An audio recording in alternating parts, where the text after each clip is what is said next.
So I had the Sony A7IV for around a month now, and I done a lot of both photography and videography work on the camera. With photography, I shot around 20 models, shot thousands of pictures, and pretty much all the photos I have been taking with this camera have been like perfectly in focus. Like, it's quite amazing. And it's the same with video. You know, when you're shooting video with this camera, you can just leave the autofocus on and it does perfectly. Just finds the eye and just perfectly focuses on it. And you can set the the sensitivity on how fast it follows you and everything. It's just incredible. I did have some downs with the camera with, like, for example, this is my second copy of the camera because my first copy of the camera, the SD card slot failed on it, so I had to get the camera exchange, and just literally today I got the new camera again. So that's been very annoying, but it wasn't really the camera's fault. I think it was just the SD card I was using, failed. But anyways, if you want to learn more about, how my camera broke, you can watch my previous video and learn about it. But in this video, we're just going to be talking about my experiences with using this camera for a month. And I have used, a bunch of Sony cameras before. I own the original A7, I own the A7R3, and I also own a Sony A7IV. So I have a good understanding of how these cameras work. So we're going to be talking all about, we're going to be comparing it a little bit to the other cameras because I want to make their own individual videos comparing to those cameras. But in this video, we're just going to be talking about my experience. So let's get into it. Before we begin this video, make sure to subscribe to the channel if you're interested in the A7IV. We're coming so close to beating Peter McKinnon's subscriber count, so just subscribe to our channel and join our small community. First of all, I don't want to make this video a comparison between the older Sony cameras and this one, mainly because I'm working on a different video that's going to be covering that topic, because it's a pretty complicated topic. Because when it comes to the video features of the camera, the camera is, in my opinion, a lot better than what the A7III and the A7R4 were giving to us, but the photography side is a little bit more complicated. Obviously, it's a little bit of an improvement, but I don't know, that's going to be a separate video by itself. But now let's talk about the experiences I had with using this camera, which are pretty much all positive with it. First of all, again, the autofocus of this camera is probably the best camera I have ever used, like by a mile. And things that when you compare, again, I said I'm not going to compare, but I'm going to compare it a little bit. When I compare it to like the A7III or the A7R3, it's like those cameras already had like amazing autofocus, and like I didn't think it would be that big of an improvement, but honestly, it's quite a big difference between those cameras. Like with this camera, like you can just, as you can see, it just keeps the focus right on my eye, like no problems at all. With the other cameras, it was usable for the 90% of the time, but this camera like seems to be like pretty much like 99.9%. like maybe there's that 0.01% that it might fail, but like it pretty much works all the time, which is quite amazing. Now, the reason why I love this camera is mainly because it's pretty much like the most perfect package camera ever made. So if this camera is in your budget, I would highly recommend you pick up this camera. Like, compared to any other camera, there was always, like, you would buy a camera, even though you spent thousands of dollars on it, it's like, yeah, it's great in doing these things, but like there's just one thing you can't do or whatever. And with this camera, that doesn't seem to be a thing. As a creative and a professional, like I can pretty much do everything I want to do with this camera, which is one of the reasons why I'm so happy with my purchase. Things like there's, amazing cameras that are made by Nikon and Canon. And Nikon cameras, honestly, I haven't tried that much, so I can't really, give my, full opinion on it. But Canon cameras, I use a decent amount. I use the Canon R5, R6, RP, R. I try those cameras out. And even though they are good, there's always that like one thing or two things that like Canon likes to remove from their cameras. Like, for example, even if you spend, like $4,000 for the Canon R5, you cannot shoot longer than for 30 minutes.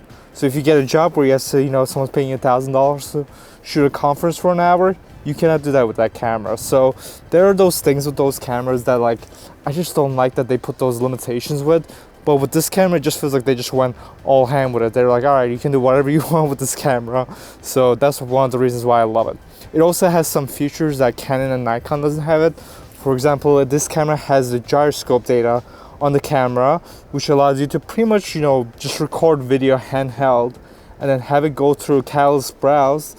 And with the Catalyst Browse software, you can pretty much make it look like gimbal video. So you know what, let's just shoot some video right now just to show you guys how amazing the Catalyst Browse is.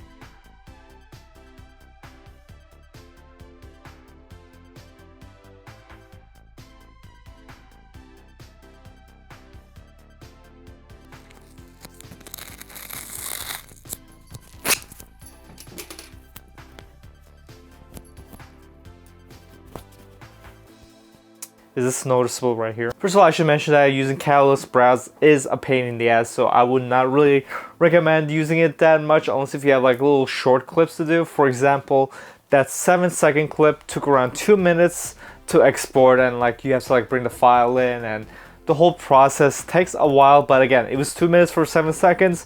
If you have a whole minute long video that you have to stabilize in catalyst browse, it can take, you know, up to like 15 to 20 minutes long. So I mean, it completely depends on how strong your computer is, but my computer is like decently strong, so even with my computer it's kind of a pain in the ass to use. But now let's get to the question, is the A7IV a perfect camera? Kinda, honestly, it kinda does everything I wanted to do. And I'm not one of these people that, you know, only do, you know, one type of photography or videography or whatever. I do a bunch of different things. I'm a hybrid shooter that, you know, does both photography and videography, and I do a bunch of different genres. The main thing I shoot is fashion and portraits and headshots, so mainly photographic people. I also like to do landscape. I like to shoot wildlife. I like to shoot product photography, so I do a bunch of different stuff. And when it comes to video, I do, you know, documentary work, commercials, music videos. So there's a bunch of different stuff I do with cameras. That's why it's very hard for me to get a camera, but the A7IV seems to pretty much be able to do all of it. So that's pretty much my 1 month review of the camera. It pretty much does everything I wanted to, which is the main thing I love about the camera, is that it just gives you the freedom to just create, and everything on the camera seems to just work. You know, if you're shooting video, you can just set the camera to autofocus, and make sure to learn the autofocus modes on it so you can do exactly what you want to do with the camera. And you know, as you can see, the autofocus just works perfectly fine. You don't have to, you know, deal with any cameras that, you know, where you have to manually focus or anything.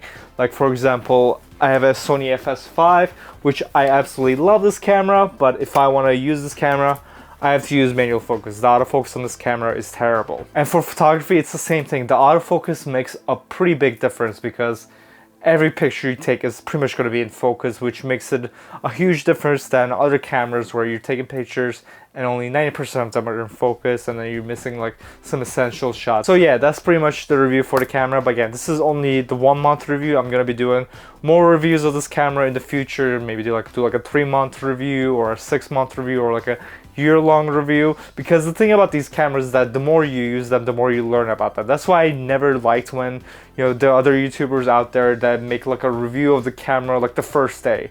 Like they literally just go out to their backyard, take pictures of their wives, and then they're like, all right, it's the best camera ever. It's like, no, these cameras don't work that way. Like with my A7R3, like it took me like 3 years to like notice like some stuff about the camera that I did not like.